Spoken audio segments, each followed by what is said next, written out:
In nomine Patris et Filii et Spiritus Sancti. Estamos, então, caríssimos, aí na sexta-feira da primeira semana da Quaresma, celebrando, sim, a memória são Pedro Damião, mas celebrando as têmporas, sim, as têmporas da Quaresma. Como eu já disse, me parece adiantada, né? Mas a Páscoa deve ser mais cedo esse ano. Então, olha, essa piscina probática, queridos, né?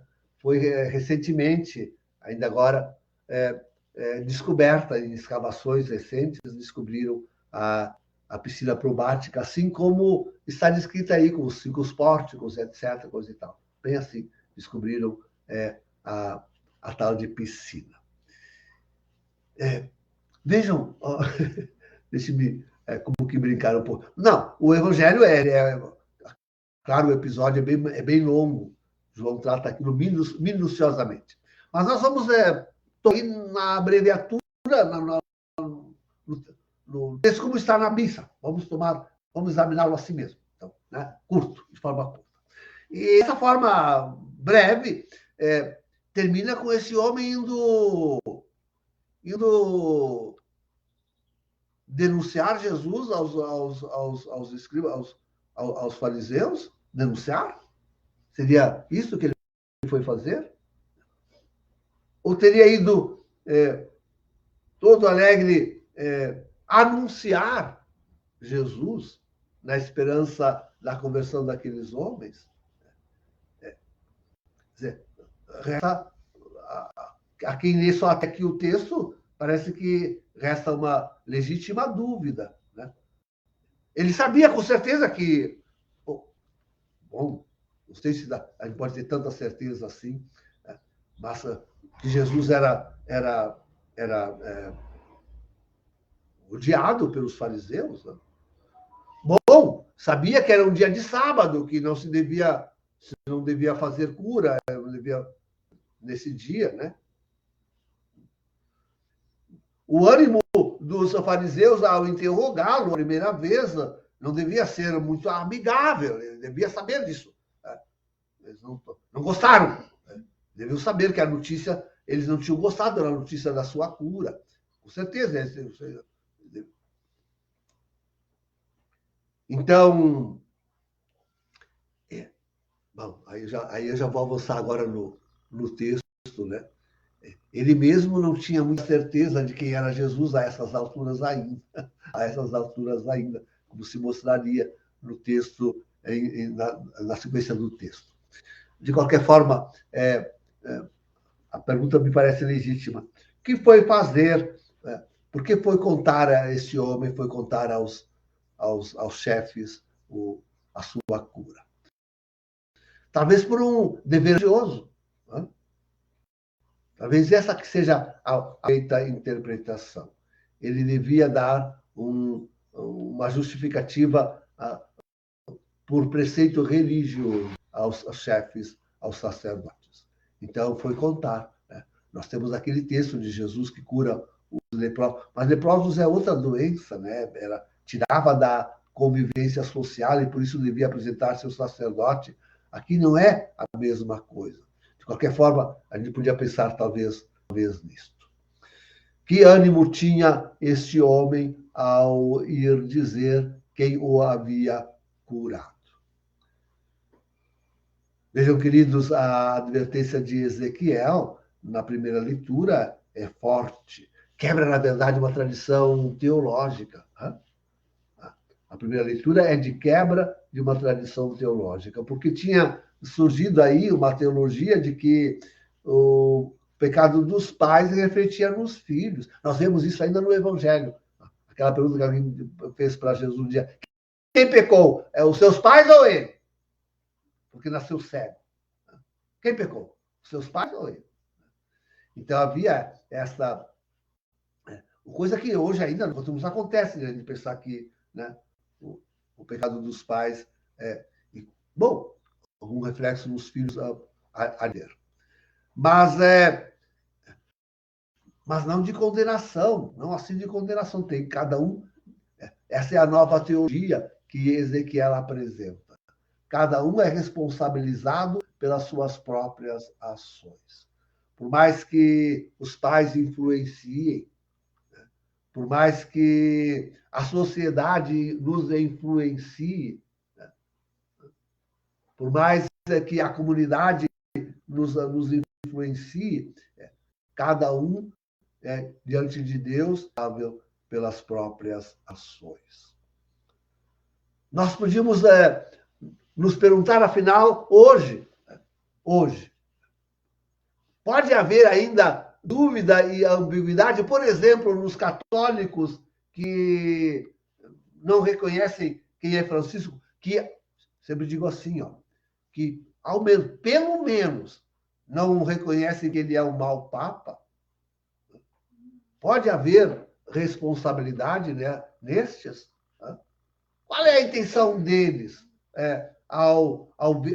em vendo tudo aquilo que o Francisco faz, que os seus cardeais, que os seus bispos promovem?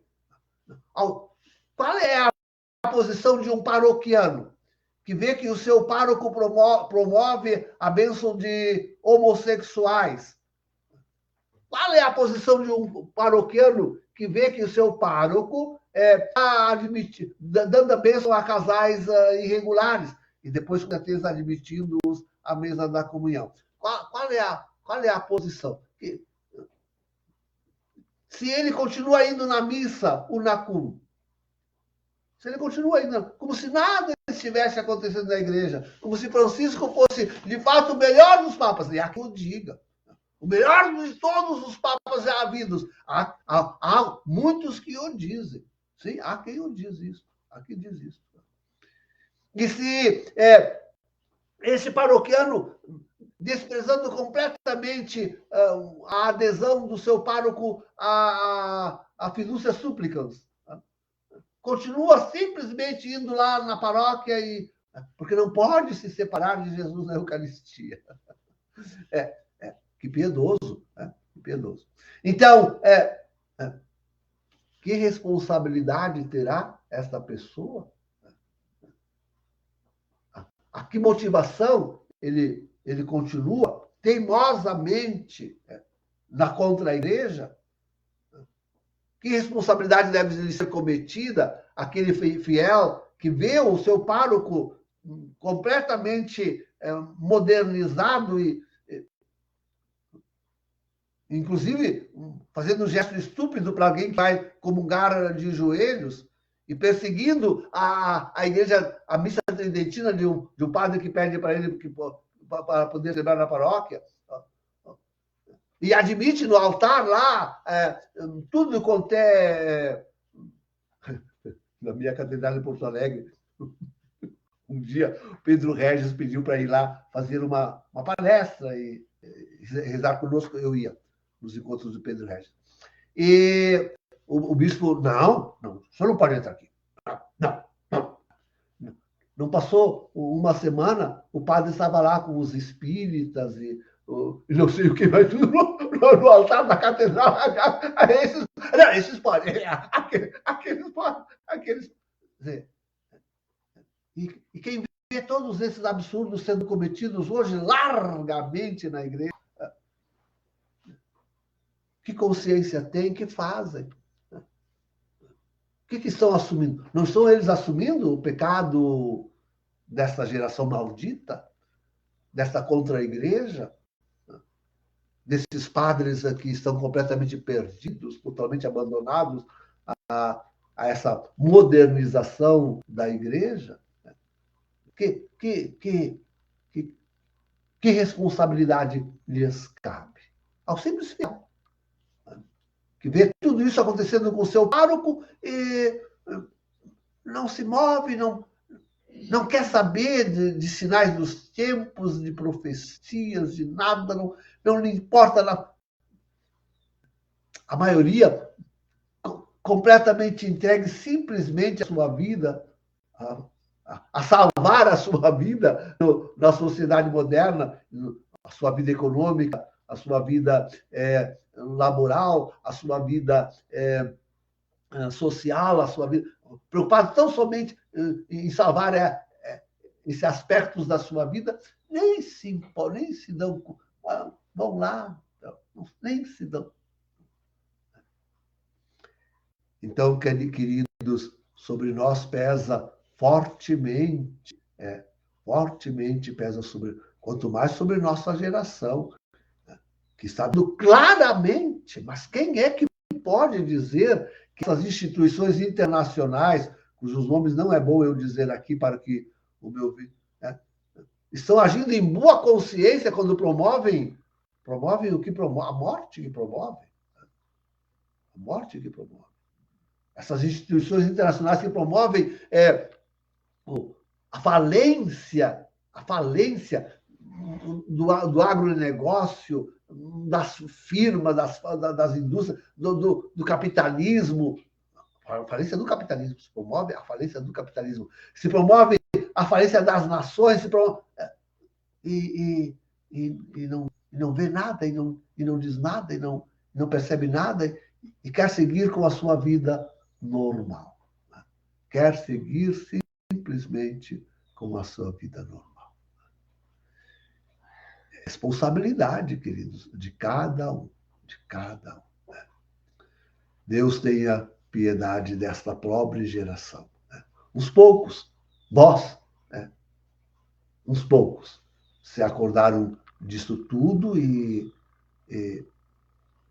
mas Deus tenha piedade dessa geração que não tem coragem, não tem a vossa coragem de dar um passo que rompa com esse sistema, com esta contra-igreja, com essas atitudes ímpias. Em nome do Pai, do Filho e do Espírito Santo. Amém.